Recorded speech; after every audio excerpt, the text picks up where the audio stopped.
ভালো মরিচ হয়েছে রে। হ্যাঁ 10 টাকা দিয়ে গাছটা কিনেছিস, এখন তো 100 টাকার মরিচ হচ্ছে।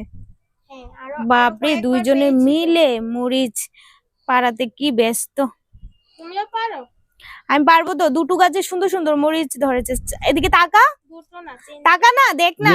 আরে তুমি তাকাও না, মরিচ তোমাকে দিয়ে কি হবে দেখ।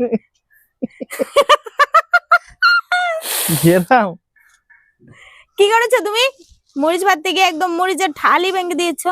উপরে দিয়েছে উপরে। কি করেছে? এই তাকাও। আরে দেখছি তো, দিবি দাঁড়াও না। মরিচ কিন্তু ভালোই হয়েছে না? ভালো মরিচ হয়েছে, ভালো মরিচ হয়েছে। না হলে মরিচ বড় না তো। মরিচ ক্ষেত এক কেজি হাত লাগাও। কি লাগাবো? হাত লাগাও। আরে ধু, আমার উঠতে পারে গেলে রুবিকে দেখি কেমনে পারো। আমার ঢাল শুদ্ধ উঠতে কই দাও এমনে ধরবা। হ্যাঁ এমনে টান দিলে ডাল ছিঁড়ে দেব। মরিচ পাড়া শিখাচ্ছে ভালো। টান দিলে যে কোনো জিনিস টান দিলে ছিঁড়ে দেব। বেকালে ভাই একটু। ঠিক আছে ঠিক আছে, এটা এমন ধরে ছিল এনে বেকালে।